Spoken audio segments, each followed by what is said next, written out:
നമ്മൾ ഇനി അതിഥിയിലേക്ക് പോവുകയാണ്. എപ്പോഴും വാർത്തകളിൽ ഇപ്പോൾ ഈ സമയത്ത് നിറഞ്ഞു നിൽക്കുന്ന കുഞ്ഞുങ്ങളുടെ ലഹരി ഉപയോഗം അത് വളരെയധികം ഗൗരവമായി ചർച്ച ചെയ്യുന്ന സമയമാണിത്. അതുകൊണ്ട് തന്നെ കുഞ്ഞുങ്ങളുമായി ബന്ധപ്പെട്ട് നിന്ന ഒരാൾ തന്നെയാണ് നമുക്ക് ഇന്ന് അതിഥിയായി എത്തിയിരിക്കുന്നത്. വിദ്യാലയങ്ങൾ മാത്രം സ്മാർട്ട് ആയാൽ പോരാ, വീടുകളിൽ കുഞ്ഞുങ്ങൾക്ക് അടിസ്ഥാന സൗകര്യങ്ങൾ ഉണ്ടാകണം, എങ്കിലേ അവർക്ക് ആത്മവിശ്വാസം ഉണ്ടാകൂ. ആത്മവിശ്വാസത്തിലൂടെ വ്യക്തിവികാസത്തിലേക്ക് എത്തിക്കണം. ഇതെന്റെ ചിന്തയല്ല. പഠിപ്പിക്കുന്ന കുട്ടികളെ ജീവന് തുല്യം സ്നേഹിച്ച അവർക്കായി വീടൊരുക്കാൻ മുന്നിട്ടിറങ്ങിയ ഹൗസ് ചലഞ്ചിലൂടെ ശ്രദ്ധേയായ സിസ്റ്റർ ലിസി ചക്കാലക്കലാണ് ഇന്ന് നമ്മുടെ അതിഥിയായി എത്തിയിരിക്കുന്നത്. കൊച്ചിയിൽ അധ്യാപികയായിരുന്ന സിസ്റ്റർ ഇപ്പോൾ ചെന്നൈയിലാണ് ഉള്ളത്. സ്വാഗതം സിസ്റ്റർ ന്യൂസ് 3യിലേക്ക്. സ്വാഗതം സിസ്റ്റർ. വലിയ സന്തോഷം.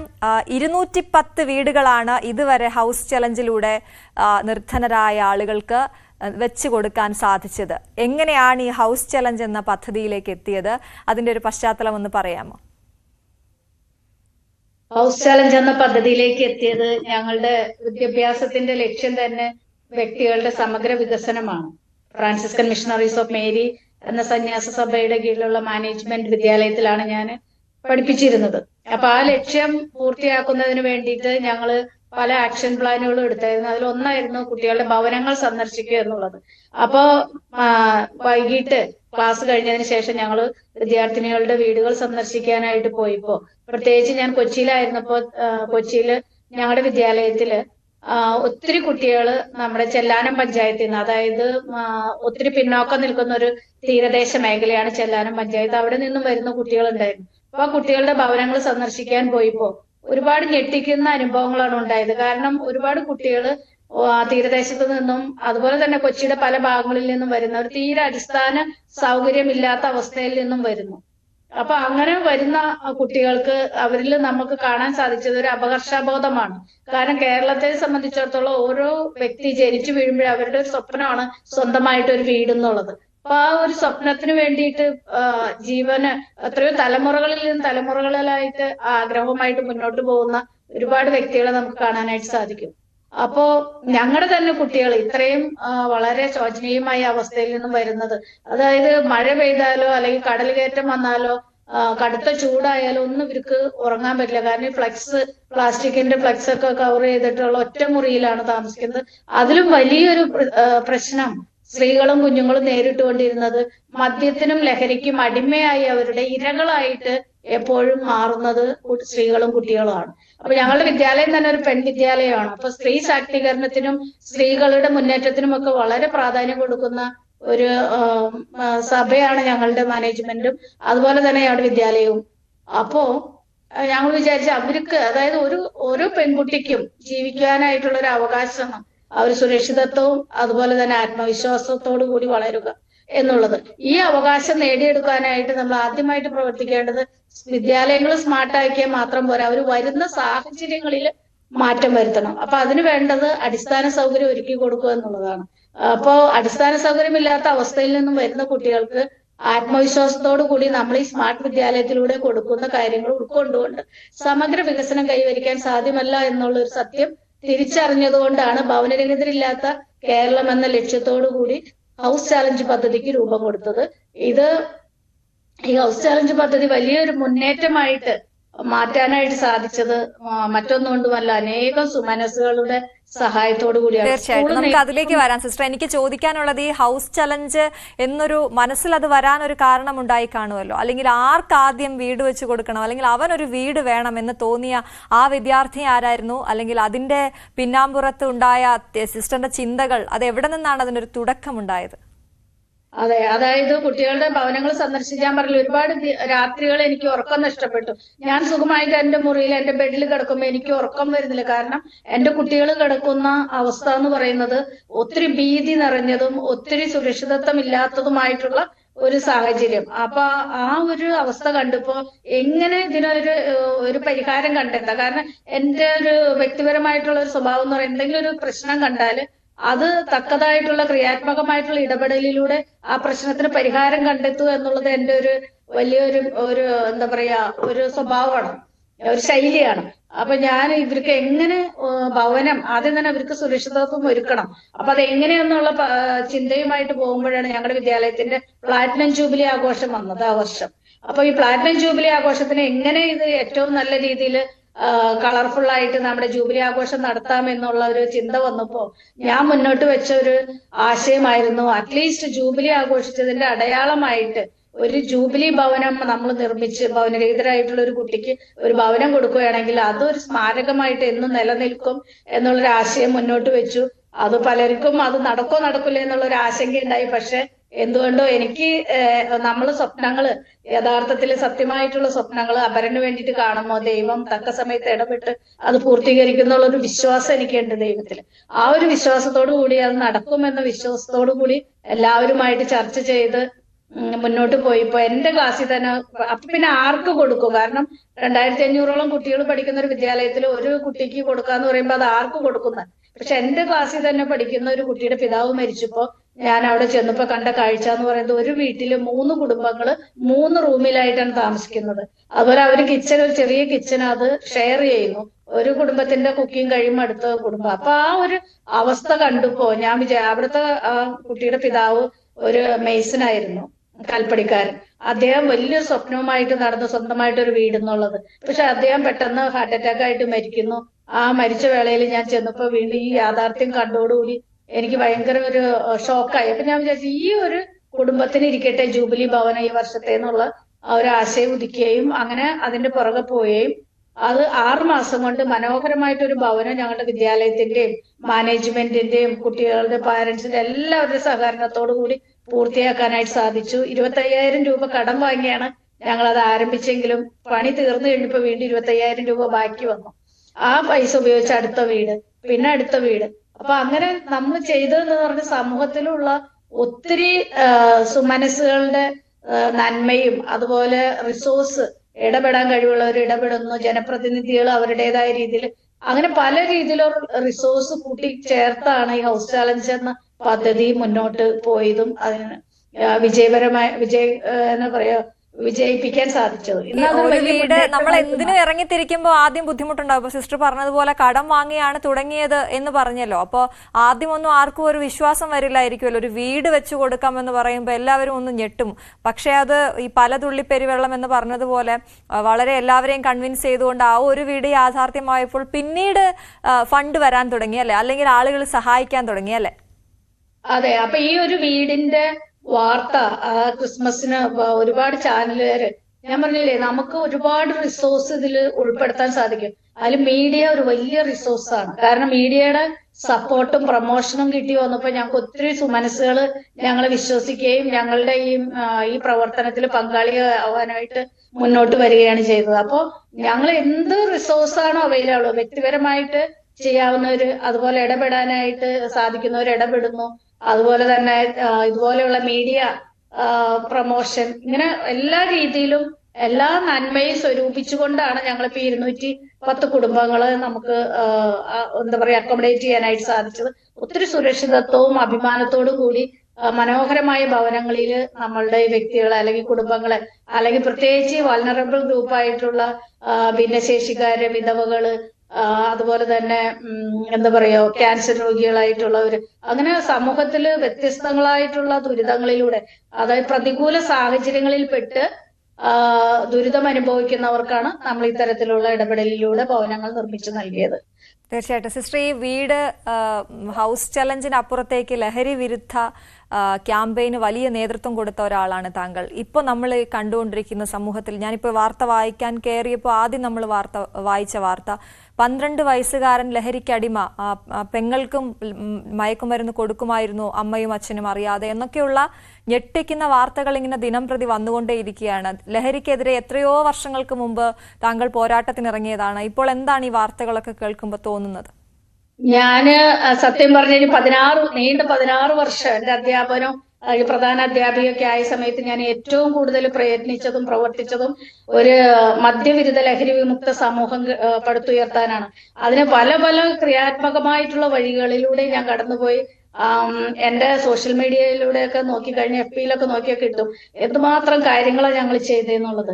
ഒരുപാട് മാറ്റങ്ങൾ, അതായത് മദ്യത്തിനെതിരെ പ്രവർത്തിച്ചപ്പോ കുറെ ബാറുകൾ, കാരണം ഞങ്ങളുടെ വിദ്യാലയം നിലനിൽക്കുന്നതിന് ചുറ്റും തന്നെ ഒത്തിരി ബാറുകളൊക്കെ ഉണ്ട്. അപ്പൊ അതൊക്കെ ഒരുവിധം ബാറുകൾ അടച്ച ഒരു സ്റ്റേജിലേക്ക് വന്നതാണ്. പക്ഷെ പിന്നെ അടുത്ത ഗവൺമെന്റ് വന്നപ്പോ ബാറുകളുടെ എണ്ണം വീണ്ടും കൂടി. അങ്ങനെ ആദ്യം ഒരു പ്രശ്നം. അതുപോലെ ലഹരി എന്ന് പറയുന്നത്, ലഹരി നശിപ്പിക്കുന്നത് നമ്മുടെ യുവാക്കളെയും കുഞ്ഞുങ്ങളെയാണ്. അതിന്റെ ഏറ്റവും വലിയ ഇരകളാവുന്നത് സ്ത്രീകളും കുട്ടികളുമാണ്. ഇത് ഞാനിപ്പോ കേരളത്തിലില്ല, ചെന്നൈയിലാണെങ്കിലും ഒരുപാട് ഹൃദയം നുറുങ്ങുന്ന വേദനയുമായിട്ടാണ് ഞാൻ ഇവിടെ ഇവിടെ ഇരിക്കുന്നത്. കാരണം എനിക്ക് ഐ ഫീൽ സോ ഹെൽപ്ലെസ്.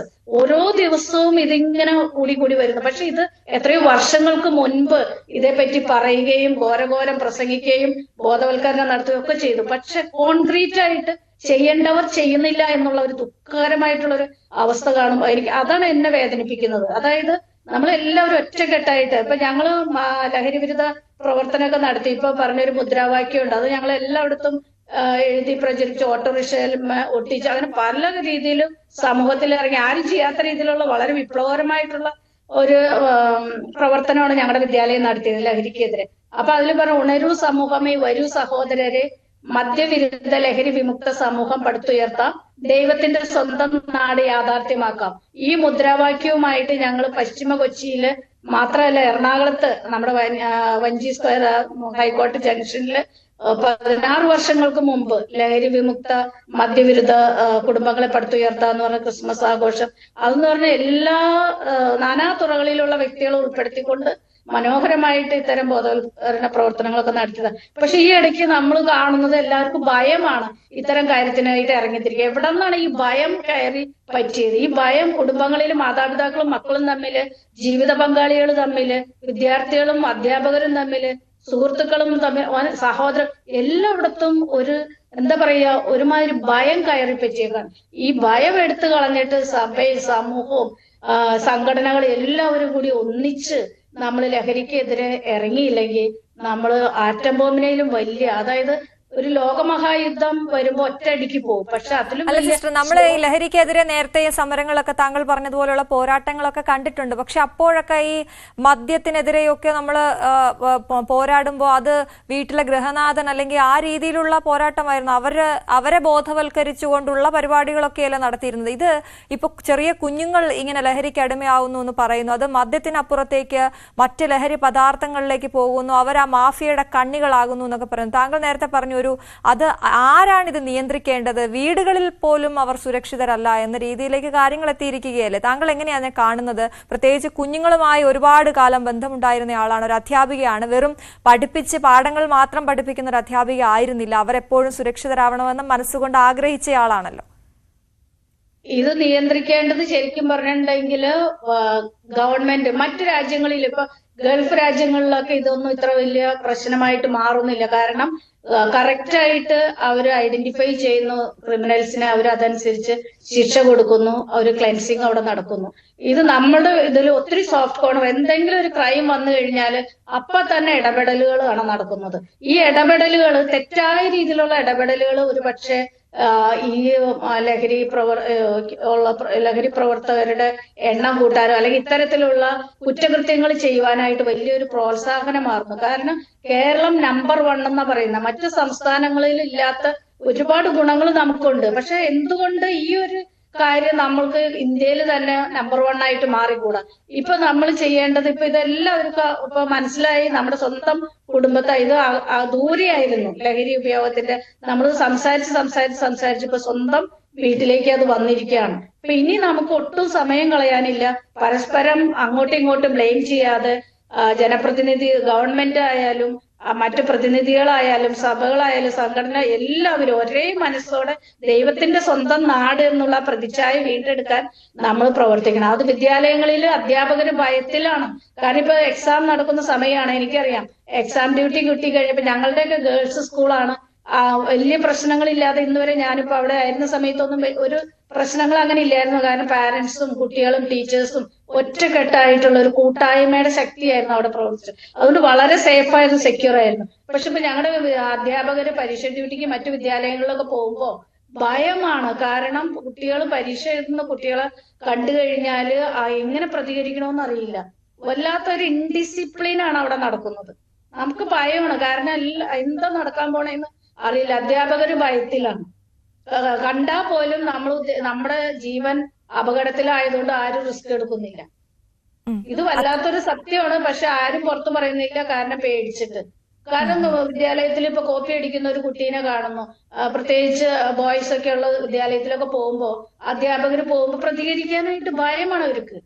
അപ്പൊ പറയും എന്തുകൊണ്ട് പ്രതികരിച്ച് കൂടാ, അങ്ങനെ ഇങ്ങനെ. പിന്നെ എളുതരുള്ളിടത്ത് വാദം വെച്ചു എന്ന് പറഞ്ഞ മാതിരി ചില നടപടികൾ വരുന്നത് വളരെ സോഫ്റ്റ് ആയിട്ട് അവർക്ക് എവിടെ, അതായത് നമുക്ക് വലിയ ഇതൊന്നും ഇല്ലാത്തടത്തേക്ക് അവർ വന്നുകൊണ്ട് ഇത് ചെയ്യുന്നു. അതായത് നമുക്ക് വലിയ പിൻബലോ അല്ലെങ്കിൽ എന്താ പറയോ, നിങ്ങൾക്ക് മനസ്സിലായില്ല ഞാൻ എന്താ ഉദ്ദേശിക്കുന്നത്? അതെ, മനസ്സിലായിട്ട്. സിസ്റ്റർ, ഒരു കാര്യം കൂടി, ഒരു അധ്യാപികയുടെ രോഷപ്രകടനമൊക്കെ കഴിഞ്ഞ ദിവസം സോഷ്യൽ മീഡിയയിൽ വലിയ വൈറലായിരുന്നതാണ്. എന്റെ കുഞ്ഞാണ് മരിച്ചിരുന്നതെങ്കിൽ കൂട്ടുകാരെ കൂടി ചേർന്ന് മർദ്ദിച്ച ഒരു കുട്ടിയെ കൊന്ന വാർത്ത നമ്മൾ ഞെട്ടലോടെ കേട്ടു. ആ ഞെട്ടൽ ഇതുവരെ മാറിയിട്ടുമില്ല. കുഞ്ഞുങ്ങൾ നഞ്ചക്കൊക്കെ കൊണ്ടാണോ പഠിക്കാൻ പോകുന്നത്, ആയുധങ്ങൾ കൊണ്ടാണോ പഠിക്കാൻ പോകുന്നത് എന്നൊക്കെയുള്ള ചർച്ച ഒരു വശത്ത് നടക്കുമ്പോഴും ഈ പാരന്റിങ്ങിനെ കുറിച്ചുള്ള വലിയ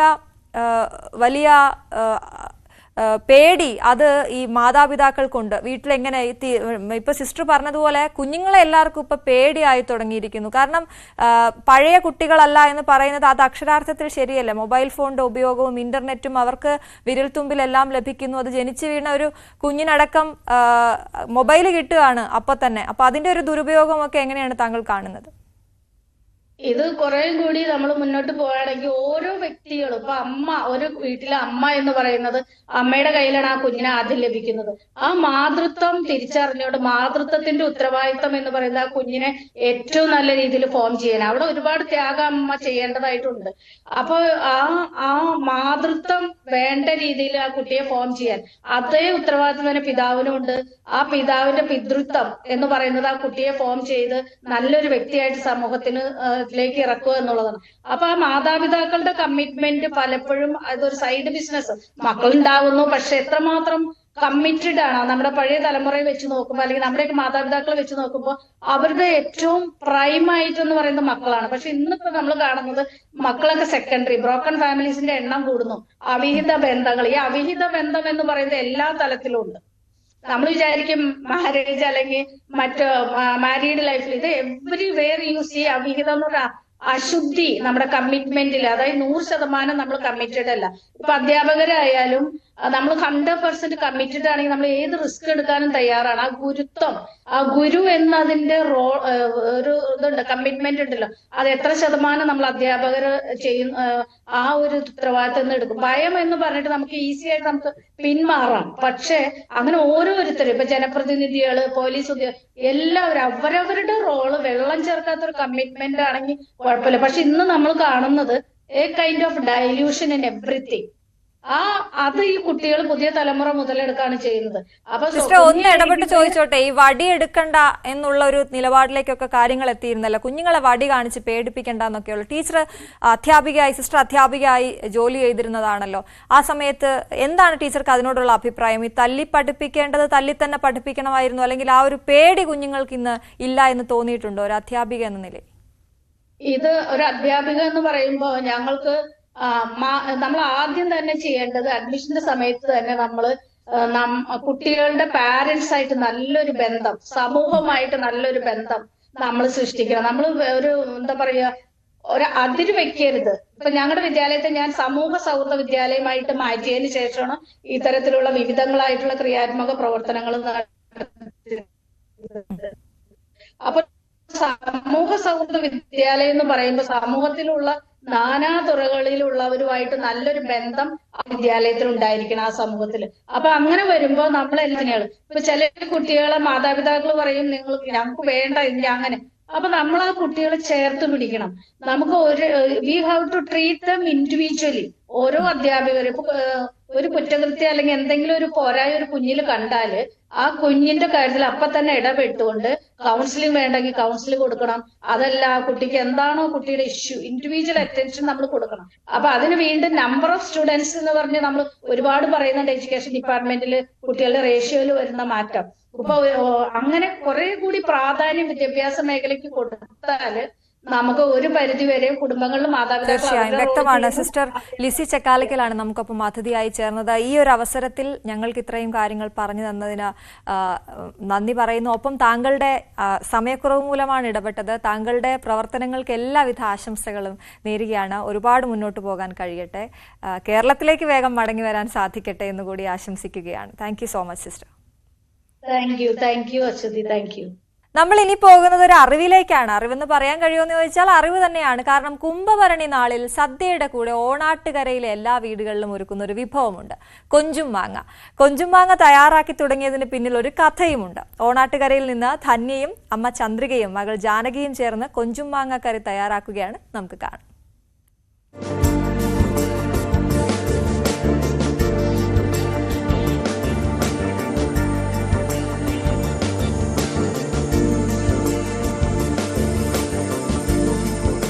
നമുക്ക് എല്ലാവർക്കും അറിയാം, ഓണാട്ടുകരയിലെ നമ്മുടെ കുംഭഭരണി ദിവസം എല്ലാ വീടുകളിലും ഉണ്ടാക്കുന്ന ഒരു വിഭവമാണ് കൊഞ്ചും മാങ്ങയും. അപ്പം നമ്മൾ കൊഞ്ചും മാങ്ങ ഉണ്ടാക്കുന്നത് എങ്ങനെയാണെന്നാണ് കാണിച്ചു തരുന്നത് നിങ്ങൾക്ക് വേണ്ടിയിട്ട്. അതിന് ആദ്യം നമ്മൾ തേങ്ങ പൊട്ടിച്ച് ചിരകിയെടുക്കണം. തേങ്ങ ചിരകിയത് കുറച്ച് വേണം, ഒരു തേങ്ങയോളം വേണ്ടി വരും കൊഞ്ചിൻ്റെ അളവനുസരിച്ച്.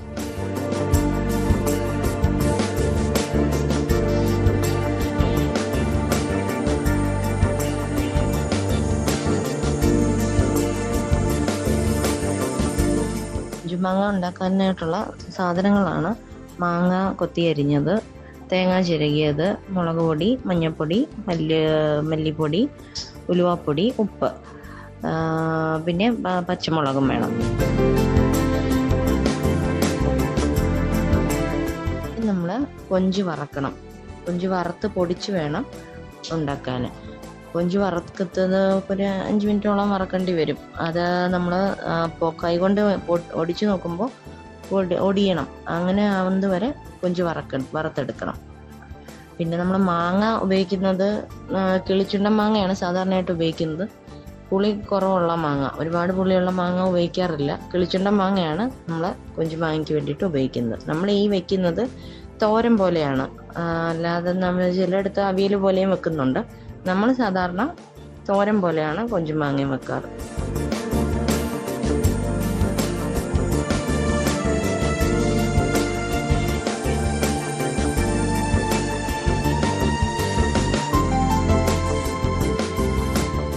ഈ വറുത്ത കൊഞ്ച് നമ്മൾ ഒരു മുറം എടുത്ത് അതിൽ വെച്ചിട്ട് ചിരട്ട വെച്ച് പൊടിച്ചെടുക്കുകയാണ് ചെയ്യുന്നത്.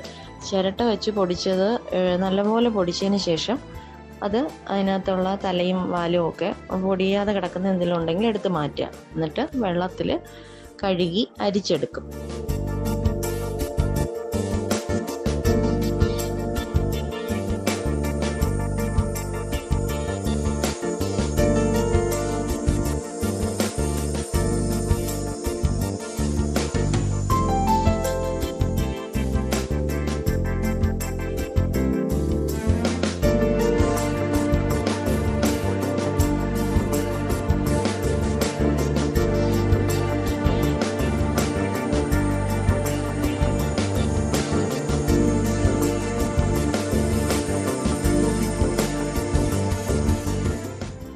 ഇനി നമ്മൾ നെച്ചട്ടി എടുത്ത് അതിനകത്തേക്ക് എണ്ണ തടവി കൊടുക്കണം. ഒരുപാട് എണ്ണ ഒഴിക്കണ്ട, ആവശ്യത്തിന്. എന്ന് വെച്ചാൽ ഈ നമ്മൾ കൊഞ്ചും മാങ്ങയും അടുക്കി പിടിക്കാതിരിക്കാൻ വേണ്ടി മാത്രം. അത് നമ്മൾ ആവിയിൽ വേവിക്കുന്നതുകൊണ്ട് ഒരുപാട് വെള്ളം ഒഴിക്കത്തില്ലല്ലോ. ആവിയിൽ വേവിക്കുന്നതുകൊണ്ട് പെട്ടെന്ന് അടുക്കി പിടിക്കാൻ സാധ്യതയുണ്ട്. അതുകൊണ്ട് നമ്മൾ ആദ്യം ഇച്ചിരി എണ്ണ തൂക്കി കൊടുക്കണം.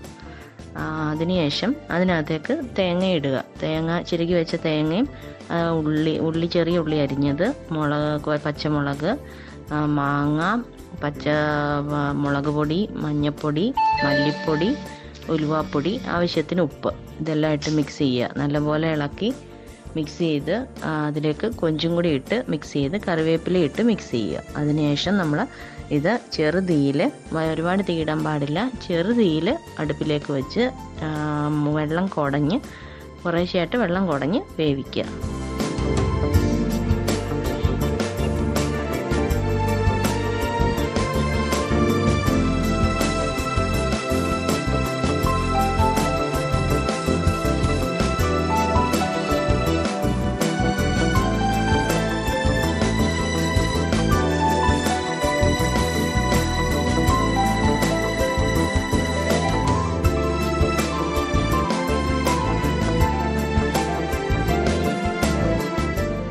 നമ്മൾ കൊഞ്ചുമാങ്ങ ഉണ്ടാക്കുന്നതിന് ഒരു ഐതിഹ്യമുണ്ട്. എന്താന്ന് വെച്ചാൽ ഒരു സ്ത്രീ അവരുടെ വീട്ടിൽ കൊഞ്ചുമാങ്ങ ഉണ്ടായിക്കൊണ്ടിരിക്കുമായിരുന്നു. അപ്പോഴാണ് നമ്മുടെ ഘോഷയാത്രയുടെ ശബ്ദം കേട്ടത്. രാവിലെ കുത്തിയോട്ടത്തിൻ്റെ ഘോഷയാത്ര പോകുന്ന ശബ്ദം കേട്ടു.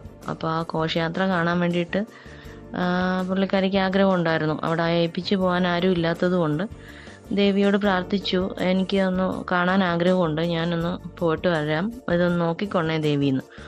അപ്പോൾ പുള്ളിക്കാരി പോയി കണ്ടു. അത് കണ്ട് തിരിച്ചു വന്നപ്പോഴേക്കും കൊഞ്ചുമാങ്ങ എല്ലാം പാകമായി അടുപ്പിൽ നിന്ന് ഇറക്കി താഴ്ത്തു വെച്ചിരുന്നു. കൊഞ്ചുമാങ്ങ ഭരണ ദിവസം എല്ലാ വീട്ടിലും ഉണ്ടാക്കുന്നത് അതിൻ്റെ ഒരു ഓർമ്മയ്ക്കായിട്ടാണെന്നാണ് പറയുന്നത്. ഇനി ഇത് നമ്മൾ അടുപ്പിൽ വെച്ചതിന് ശേഷം ഇടയ്ക്കിടയ്ക്കൊന്ന് ഇളക്കി കൊടുക്കണം. നമ്മൾ വെള്ളം ഒഴിക്കുന്നില്ലല്ലോ, ആവിയിലല്ലേ, വെള്ളം കുടഞ്ഞല്ലേ വേവിക്കുന്നത്. അപ്പോൾ ഇടയ്ക്കിടയ്ക്കൊന്ന് ഇളക്കി കൊടുക്കണം. നമ്മുടെ കൊഞ്ചുമാങ്ങ എല്ലാം റെഡിയായെന്ന് തോന്നുന്നു. നമുക്ക് നോക്കാം. അപ്പോൾ മാങ്ങയും കൊഞ്ചും എല്ലാം വെന്തിട്ടുണ്ട്. ഇനി അതിൻ്റെ എങ്ങനെ ഉണ്ടെന്ന് നമുക്ക് അമ്മയുടെ കൈ കൊടുത്ത് നോക്കാം. അമ്മ ഇതൊന്ന് നോക്കിക്കേ, എല്ലാം പാകത്തിനുണ്ടോന്നോ? എല്ലാം ഓക്കെ, എല്ലാം ഉണ്ടോ? എല്ലാം കറക്റ്റാണ്. ഇനി നമുക്കത് കൊഞ്ചുമാങ്ങ ഇലയിൽ വിളമ്പാം.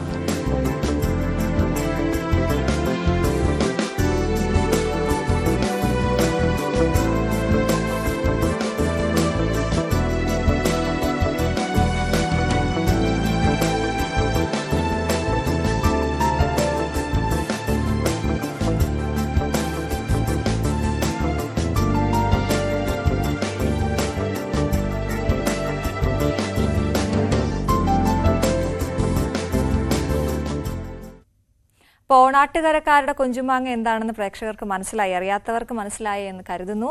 ന്യൂസ് 3 ഇവിടെ പൂർണ്ണമാവുകയാണ്. പുതിയ അതിഥികളും അറിവുമായി വീണ്ടും എത്താം. നമസ്കാരം.